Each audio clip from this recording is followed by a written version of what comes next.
Hello guys, welcome back to again हनस की स्टोरी। आज फिर हम एक नई कहानी लेकर आपके सामने उपस्थित हैं। दोस्तों, वीडियो स्टार्ट करने से पहले मैं आपसे एक बात कहना चाहता हूँ। अगर ये वीडियो आप तक पहुँच गई है तो प्लीज़ आप चैनल को सब्सक्राइब करें और मुझे अपना छोटा भाई समझकर सपोर्ट करें, क्योंकि आपके सब्सक्राइब करने से हमें मोटिवेशन मिलता है और वीडियो बनाने में भी अच्छा लगता है। तो प्लीज़ आप लोग मुझे सपोर्ट करें। तो चलिए शुरू करते हैं आज की कहानी। पिशाच सिद्धि तंत्र साधना हॉरर स्टोरी। गांव से दूर घने जंगल के बीच एक पुरानी हवेली थी, जिसे लोग अभिशप्त हवेली कहते थे। सदियों पहले वहाँ एक रईस परिवार रहा करता था, लेकिन एक भयावह रात में पूरी हवेली जलकर राख हो गई।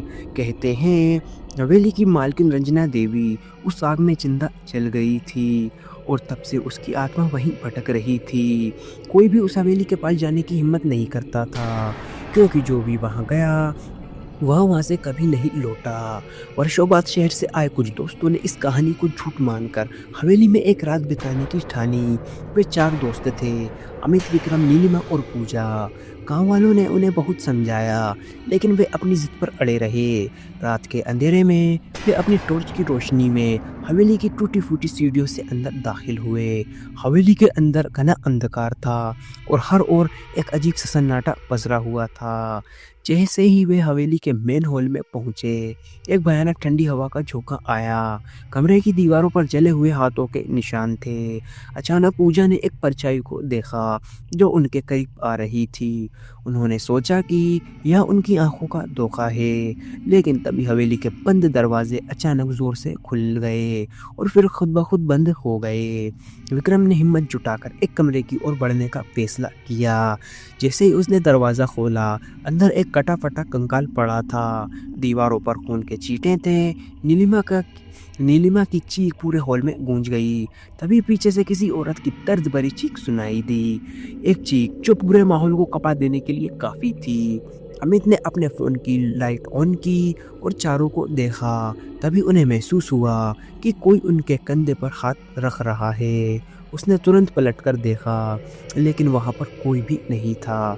तभी अचानक कमरे के कोने में एक परछाई आकार लेने लगी। वह एक जली हुई औरत की आकृति थी, जिसकी आंखें सुर्ख लाल थीं और चेहरा झुलसा हुआ था। तुम्हें यहाँ नहीं आना चाहिए था, एक भयानक आवाज़ गूंजी और तभी हवा में मौजूद धूल और राख तेजी से घूमने लगी। पूजा ने भागने की कोशिश की, लेकिन उसके पैर जड़ हो गए थे।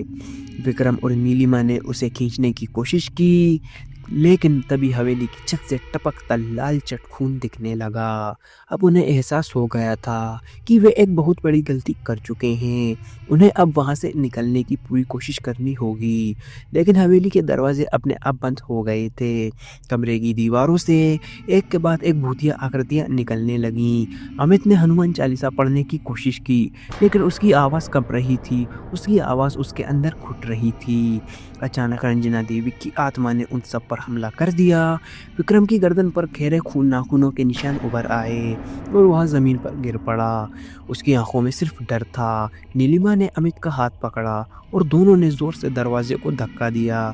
दरवाज़ा खुलते ही वे दौड़कर बाहर निकले, लेकिन पूजा और विक्रम को आत्मा अंदर खींच चुकी थी। उनकी चीखें हवेली में गूंजती रह गई। गांव वालों ने सुबह हवेली का दरवाज़ा तोड़ा, लेकिन अंदर किसी का कोई निशान नहीं था, बस फर्श पर खून के धब्बे और जलने की गंध थी। तब से कोई भी हवेली के पास जाने की हिम्मत नहीं करता, और जो भी वहां जाने की कोशिश करता है वह फिर कभी लौटकर नहीं आता। क्या आप इस हवेली में एक रात बिताने की कोशिश करेंगे? यह कहानी केवल मनोरंजन के लिए है। इसका उद्देश्य किसी भी धार्मिक या सांस्कृतिक भावनाओं को ठेस पहुंचाना नहीं है। मैं मिलता हूं आपको नेक्स्ट वीडियो में किसी नए टॉपिक के साथ। तब तक love you so much Anas की जनता। अगर आप लोगों के पास भी कोई डरावनी या हॉरर स्टोरी है तो आप हमें इंस्टाग्राम पर डीएम करें। जय हिंद, जय भारत। अगर आपको वीडियो अच्छी लगी हो तो प्लीज़ वीडियो को लाइक करें और चैनल को भी सब्सक्राइब करके बेल नोटिफिकेशन को ऑल पर प्रेस कर दें। Thanks for your watching.